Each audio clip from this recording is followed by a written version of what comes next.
Bismillahirrahmanirrahim. Assalamualaikum warahmatullahi wabarakatuh. Jumpa lagi bersama saya di channel ini di Paradigma 45. Sahabat Paradigma 45 sebangsa setanah air. Dimanapun Anda berada, semoga kita semua senantiasa diberikan kesehatan oleh Allah Subhanahu wa Ta'ala, tentu untuk senantiasa menjaga negara kesatuan Republik Indonesia.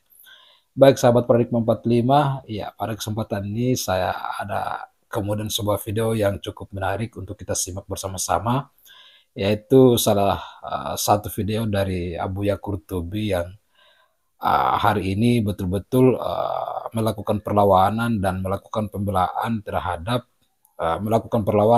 Kiai Haji Ma'ruf dan merupakan pembelaannya terhadap nasab dari Bani Alawi atau kelompok Bani Alawi.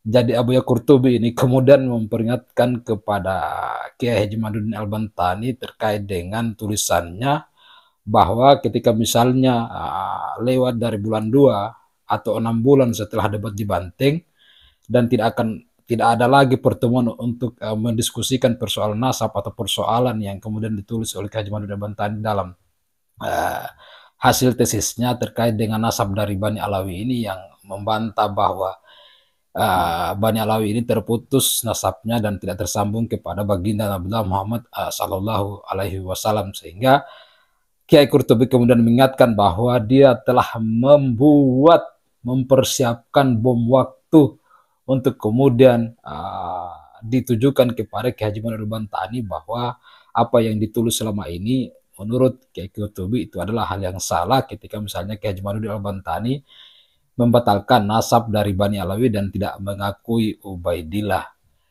Ya, kalau saya simak dan telah dengan baik bahwa Kiai Qurtubi juga ini pembelaannya saya kira adalah hal yang keliru, bahwa kalau beliau menilai bahwa tulisan dari Haji Ma'ruf Al-Bantani itu kemudian membatalkan nasab dari Bani Alawi dan menganggap bahwa Haji Ma'ruf Al-Bantani tidak mengakui keberadaan Ubaidillah, padahal dalam tulisan itu dan beberapa penyampaian telah disampaikan oleh Haji Ma'ruf Al-Bantani bahwa Ubaidillah yang dimaksud oleh mereka sebagai imam atau sebagai zuriat dari baginda Nabi Muhammad SAW itu tidak jelas dan berasal dari mana, dan tidak ada kemudian imam pada saat itu di abad sebelum saat ini di abad 4 maupun pada abad 10 yang kemudian menunjukkan bahwa memang Ubaidillah itu adalah merupakan anak dari Ahmad bin Isa, sehingga Kiai Haji Ma'ruf Al-Bantani dalam kesimpulannya kemudian menganggap bahwa yang mereka anggap Ubaidillah sebagai tokoh atau sebagai imam itu adalah Ubaidillah yang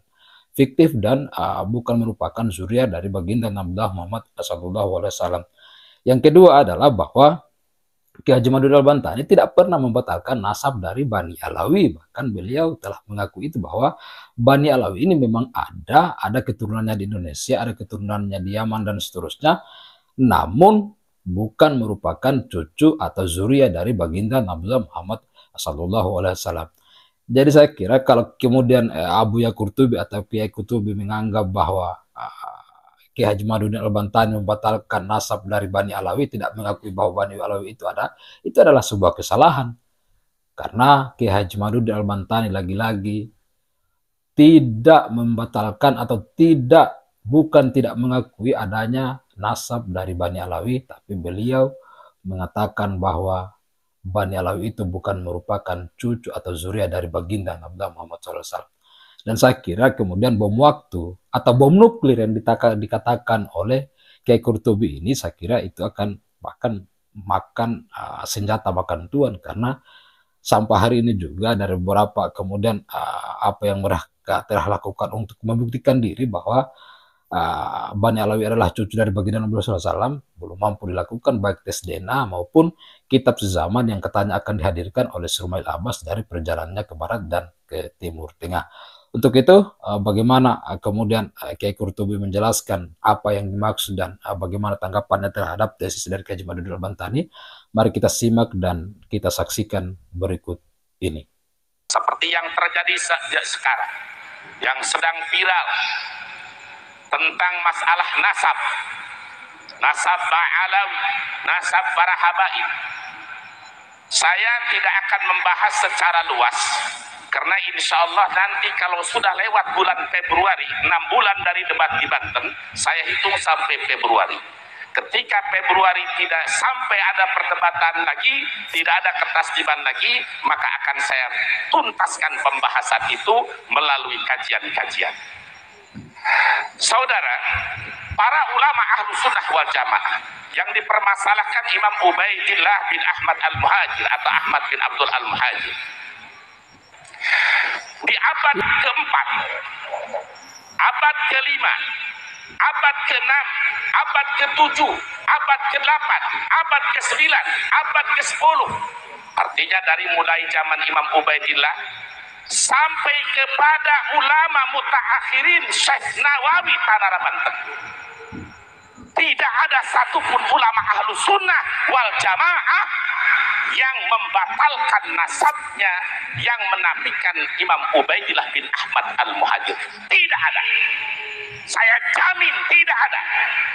Kalau menyatakan hak burhanakum wa hak kutubukum, sampaikan hujahnya, sampaikan, tidak ada kalangan dari kalangan ahlu sunnah wal jamaah.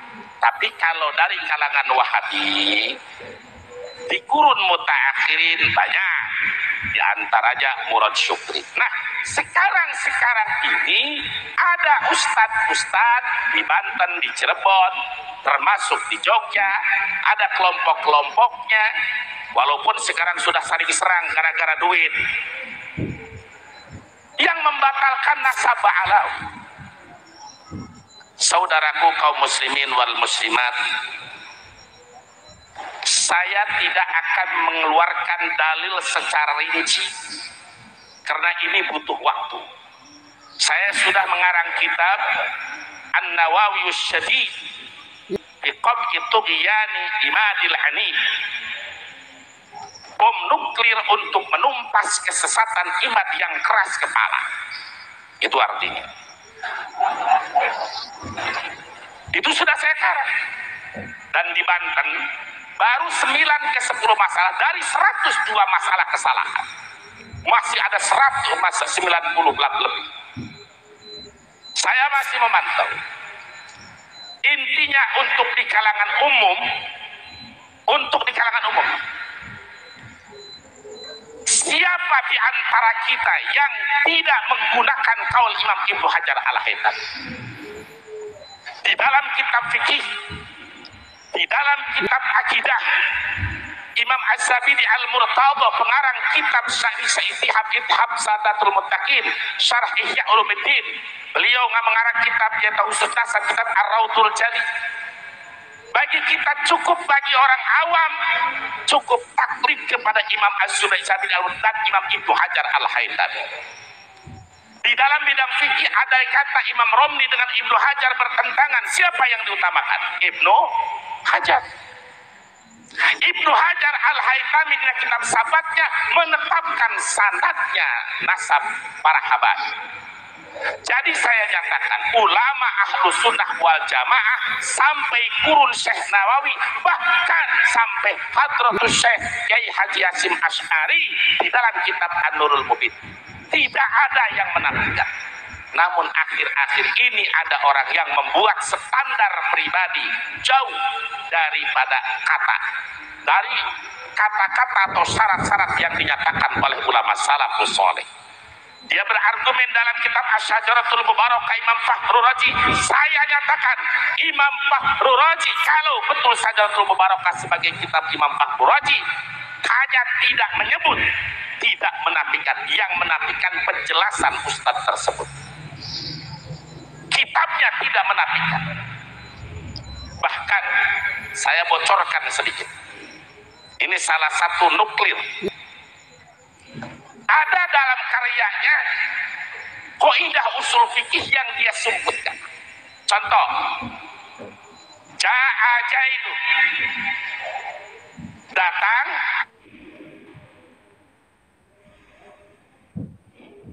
si Zaid. Yang datang ke Tarbiyatul Falah si Umar. Dia katakan Ja'a Jaidu, lakin amrunya tidak disebut. Lakin amrunya tidak disebut. Jadi ada kalimat lakin yang disembunyikan. Ini yang merupakan salah satu menyembunyikan hukum kaidah usul fikih. Salah satunya di dalam kitab usul fikih Imam Abdul Wahab Khalaf.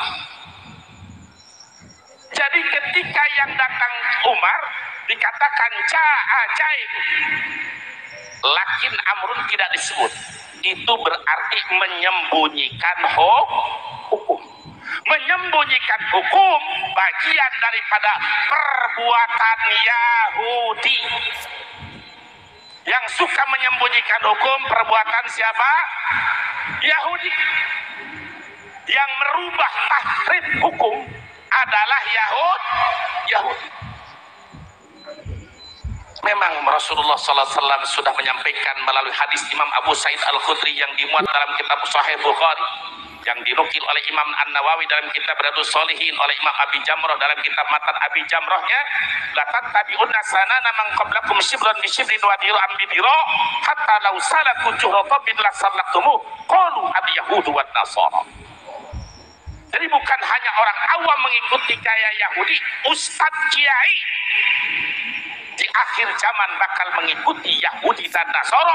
Salah satu karakternya menyembunyikan hukum yang sebenarnya demi sesuai hawa nafsunya. Na'udzubillahi min dzalik.